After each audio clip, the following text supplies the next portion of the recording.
بسم الله الرحمن الرحيم الحمد لله والصلاة والسلام على رسول الله وعلى آله وصحبه ومن والاه.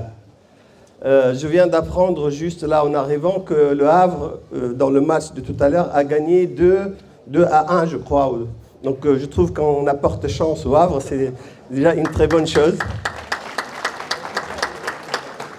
Et s'ils veulent gagner des matchs, ils n'ont qu'à ouvrir les salles pour les musulmans, ils vont gagner tous les matchs, Inch'Allah.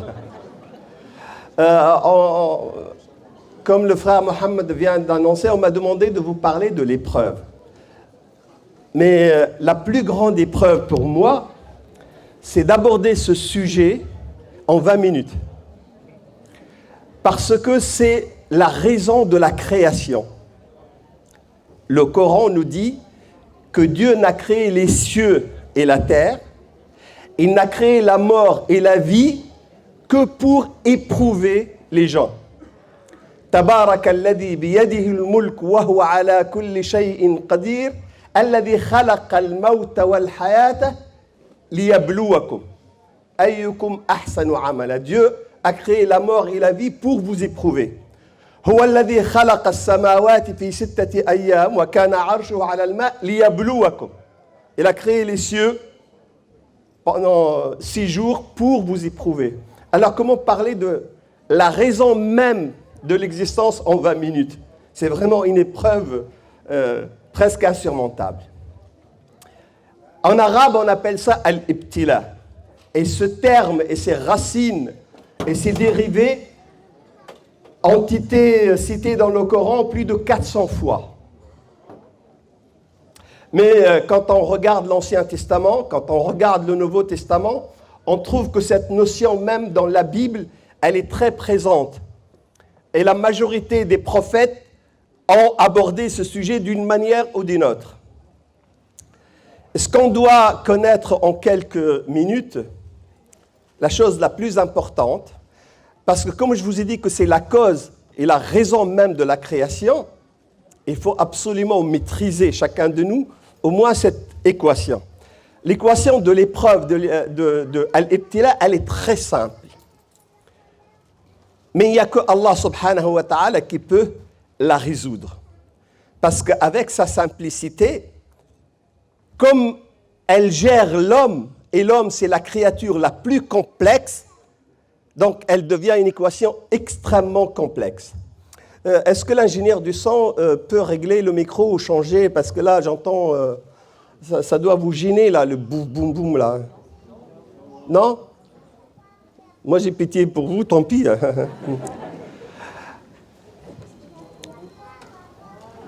Allah subhanahu wa ta'ala éprouve les gens d'une manière tellement complexe qu'il n'y a que lui qui peut résoudre cette équation. Mais pour nous, on peut sentir les inconnus de cette équation. Alors il y a beaucoup de raisons de l'épreuve, il y a beaucoup de sagesse, hikam kathira. Les principales, les plus importantes que vous devez comprendre, ce sont trois raisons fondamentales. Pourquoi nous sommes éprouvés? Limada al-ibtila. Dans la question, il y a la réponse. C'est une épreuve, donc c'est un examen. C'est pour nous tester, c'est pour examiner, c'est pour savoir le vrai du faux, l'honnête du malhonnête, le bien du mal, le vrai du faux. Donc c'est quelque chose qui est dans la question même. La première raison de l'épreuve, c'est qu'Allah subhanahu wa ta'ala, Dieu, pour des raisons qui lui sont propres, il décide de prendre telle ou telle personne et il la soumet à un examen. D'un point de vue divin, cet examen n'est que du bien. Mais pour l'examiner, ce n'est pas un bien. Demandez à un bachelier quand il passe le bac, si la question elle est difficile, il croit que l'administration veut se venger de lui, qu'ils veulent filtrer. Demandez à un enfant dont le papa va le priver d'une sortie parce qu'il n'a pas fait ses devoirs, il va voir que cette privation, c'est une punition. C'est un mal pour l'enfant. Pourtant, c'est un bien du côté du papa. Donc l'épreuve que nous ressentons comme un mal, pour Allah subhanahu wa ta'ala, c'est un bien. Seulement, on n'a pas suffisamment, nous, d'outils pour comprendre ce bien. Une maladie, c'est un mal. Pourtant, pour nous, cette souffrance qui est insupportable, Dieu la considère comme un bien. Et je vais vous expliquer pourquoi. C'est exactement comme le petit garçon que vous amenez chez le médecin, il va lui faire une piqûre. La piqûre pour le petit, c'est un mal, c'est une souffrance, c'est une douleur. Mais c'est la piqûre qui va sauver sa santé. C'est elle qui va le soigner. Donc finalement, la finalité, c'est un bien. Donc Dieu, il décide de prendre une personne, il va la soumettre à l'épreuve. Seulement, l'épreuve, elle n'est pas toujours un malheur, elle n'est pas toujours une douleur, elle n'est pas toujours une souffrance. Ça peut être un bien. Il gagne au loto, il gagne un match, il gagne aux élections. En sortant, il trouve un billet de 100 €. Il a une très bonne nouvelle. La fille qui ne voulait pas de lui, maintenant, elle accepte de l'épouser. Donc, il peut être éprouvé par le bien, par la joie, par le bonheur. Et plus de gens ne supportent pas l'épreuve du bonheur, plus que l'épreuve du malheur. Et nous avons le calife Omar, il a dit, je peux supporter la maladie, la pauvreté, la privation, je peux patienter.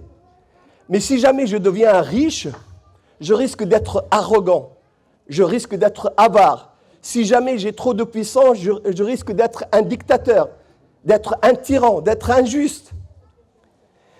Et Allah subhanahu wa ta'ala, il sait ta capacité à supporter le mal, donc il va t'éprouver par le mal. Et ta capacité à supporter le bien, il va t'éprouver par le bien. Puis il va voir comment tu vas réagir, comment tu vas prendre cette calamité ou cette offrande, ce cadeau, comment tu vas réagir. Et tu seras responsable de ta réaction. Tu n'es pas responsable de l'épreuve, tu es responsable de comment tu vas réagir à l'épreuve. Donc la première raison, mais je vais encore la détailler un peu plus tout à l'heure. La première raison, c'est de tester, de savoir qui est vrai et qui est faux. Je prétends être ton ami. Du moment où tu as un très bon poste, tu as de l'autorité, tu as de l'argent, tu es bien, je suis ton ami. Mais le jour où tu seras soumis à une épreuve, que ce soit de faillite, de maladie, d'injustice, de condamnation, là, on va tester l'amitié. Est-ce que je serai avec toi ou est-ce que tes amis vont déserter ton entourage parce qu'ils ne supportent pas la souffrance, l'injustice que tu subis? Pour éprouver l'amitié, il faut savoir, est-ce que tu es mon ami quand je suis dans la peine et quand je suis dans la joie? Eh bien, Dieu va nous éprouver dans toutes les situations, on va tester, mais on va détailler ça un peu plus tout à l'heure, Inch'Allah. La deuxième raison, et c'est une raison extrêmement importante, Dieu nous éprouve pour nous former, nous éduquer, nous entraîner, nous préparer. Et c'est comme ça qu'on comprend l'épreuve des enfants. Pourquoi un enfant tombe malade? L'enfant, Dieu ne va pas lui demander des comptes. Il n'est pas responsable, il n'est pas majeur. En réalité, la maladie de l'enfant, c'est une épreuve pour les parents, pour savoir comment ils réagissent. Et c'est une préparation, un entraînement, une éducation pour l'enfant. Et Dieu, il est tellement équitable que la rage de dents d'un nourrisson, il a souffert, il pleure, il a les joues rouges, il t'empêche de dormir. S'il t'a empêché de dormir, toi, la maman, le papa, parce que Dieu veut te punir. Ça, c'est une épreuve pour toi. Mais pour lui, pourquoi il souffre, ce petit garçon? Quand il va être adulte, Dieu va compenser la souffrance qu'il a eue quand il était enfant. S'il est tombé, s'il s'est fracturé la jambe, tous les malheurs que nos enfants ont eus avant l'âge de la responsabilité vont être compensés dans leur vie d'adulte. D'une manière qu'il n'y a que Dieu qui maîtrise. Et si jamais la facture n'a pas été soldée, ils le sauront dans l'au-delà. Parce que Allah subhanahu wa ta'ala est juste et équitable. Mais en même temps que l'enfant est malade, les parents sont éprouvés. Donc la deuxième raison, même pour nous, vous savez, je peux demander à quelqu'un, ne fume pas, ne fume pas, expliquer, faire des diapos, lui donner des conférences, lui montrer un poumon noir comme une éponge, il ne va rien comprendre. Il suffit qu'il ait une crise d'asthme aiguë et qu'on le mette sous respiration artificielle et qu'il passe 3-4 nuits dans le centre de réanimation. Là, ça remplace toutes les conférences. Et là, il va comprendre. C'est l'épreuve, c'est la maladie. Parfois, quelqu'un, il est tellement arrogant, il faut qu'il passe quelques semaines, quelques mois en prison, même si c'est injustement, pour qu'il retrouve la raison et que ça relativise un peu l'arrogance qu'il a. Donc, un bonheur ou un malheur peut nous préparer, nous entraîner à quelque chose qui est beaucoup plus important. La troisième raison est celle qui fâche, et celle qu'on oublie souvent. Vous devez savoir que absolument rien qui nous arrive, surtout en mal, le bien aussi, mais surtout le mal, parce que c'est ça qui fait mal, sans qu'on soit responsable. Donc la troisième raison, c'est la rétribution. C'est que Dieu t'envoie une souffrance, une peine, un malheur, pour que tu payes quelque chose que tu as fait. Vous savez, le compagnon du prophète sallallahu alayhi wa sallam, il dit « Inni la a'lamu dhambi, la a'rifu dhambi, la ara dhambi fi athrati baghlati » Je vois mon péché comme ma monture trébuche. Si le matin tu te lèves pour aller travailler et la voiture ne démarre pas, si tu as laissé les feux allumés et ta batterie est à plat, sois sûr que parce que tu as commis un péché, quelque part.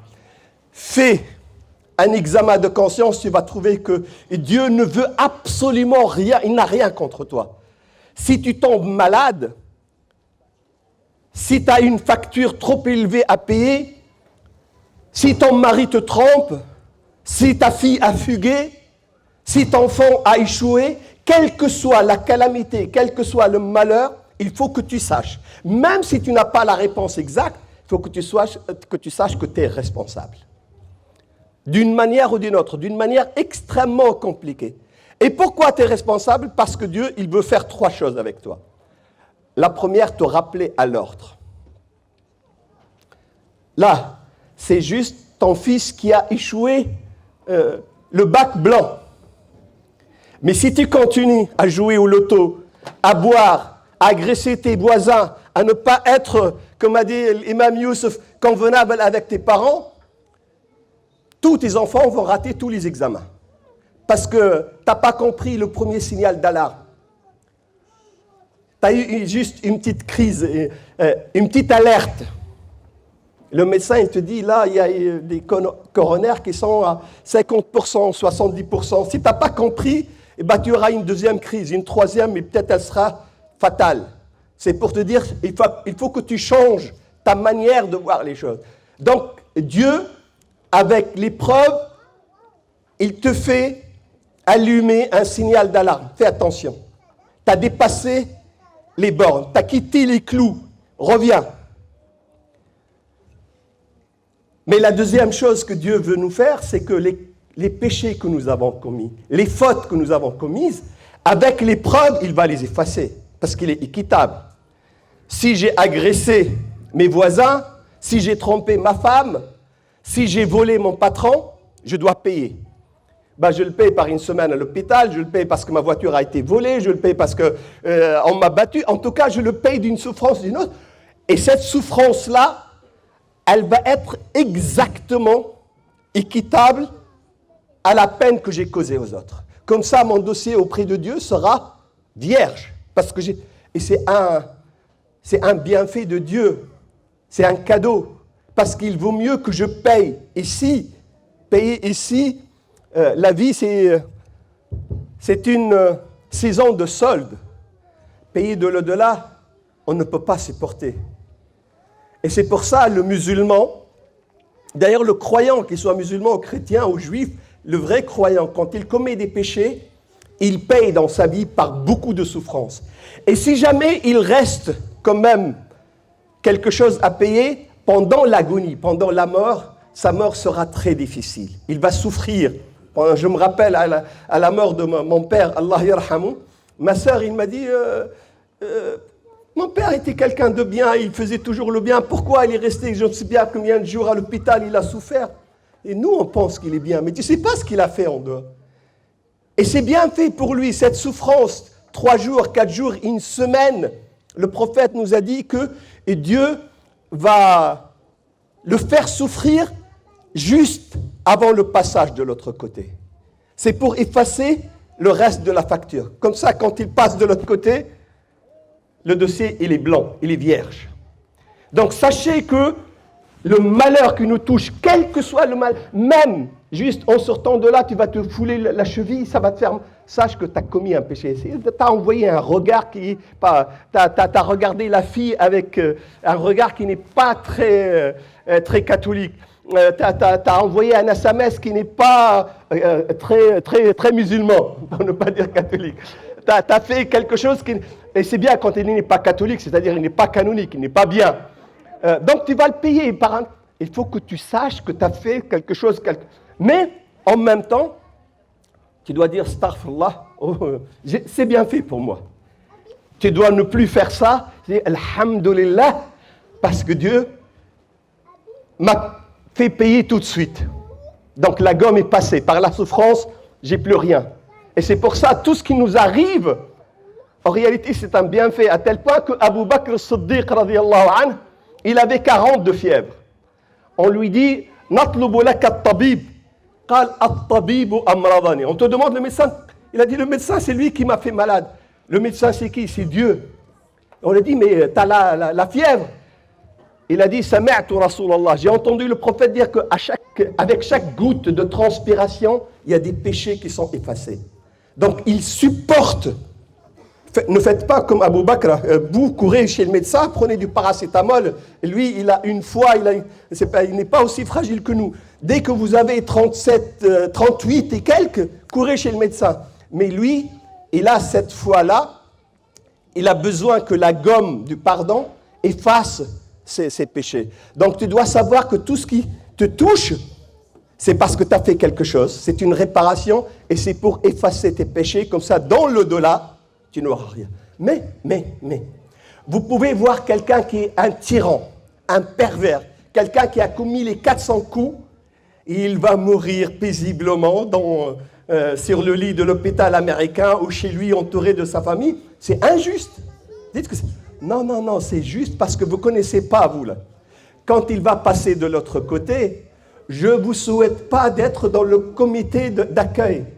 Parce que là-bas, ça va être autre. Il aurait aimé 1000 fois souffrir sur cette terre et ne pas goûter. Donc nous, on préfère souffrir ici pour ne pas souffrir dans l'au-delà. Et on peut souffrir ici et souffrir dans l'au-delà. Il y a des musulmans, ils ont fait tellement de mauvaises choses que Dieu leur a envoyé le premier signal, le deuxième, le troisième, le quatrième. Il y a Monsieur Propre, il y a une éponge, il y a la gomme, tout. Et malgré ça, les tâches sont... Donc de l'autre côté, il va quand même passer à la caisse, il doit payer. J'espère qu'on ne sera pas parmi ces gens-là.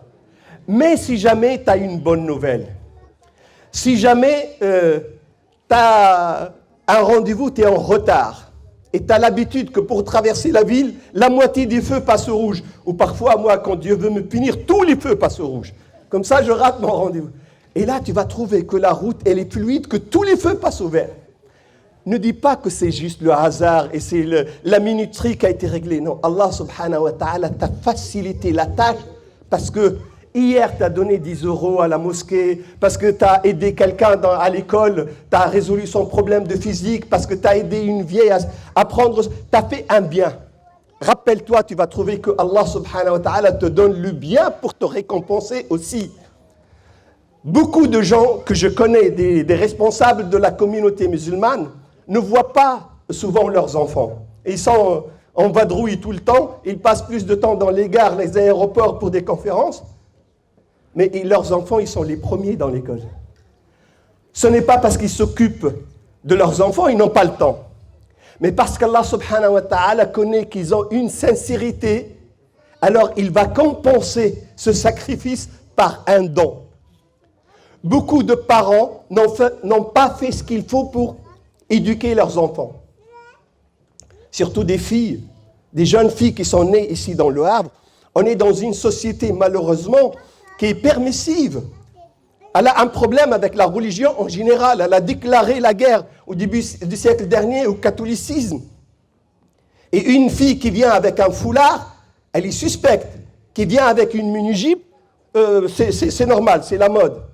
Et nos filles qui sont nées ici sous cette pression-là, elles-mêmes, elles décident de faire la prière. Elles-mêmes décident de faire ses devoirs. Et j'étais la semaine dernière à Averroès, la majorité des bacheliers étaient des bachelières.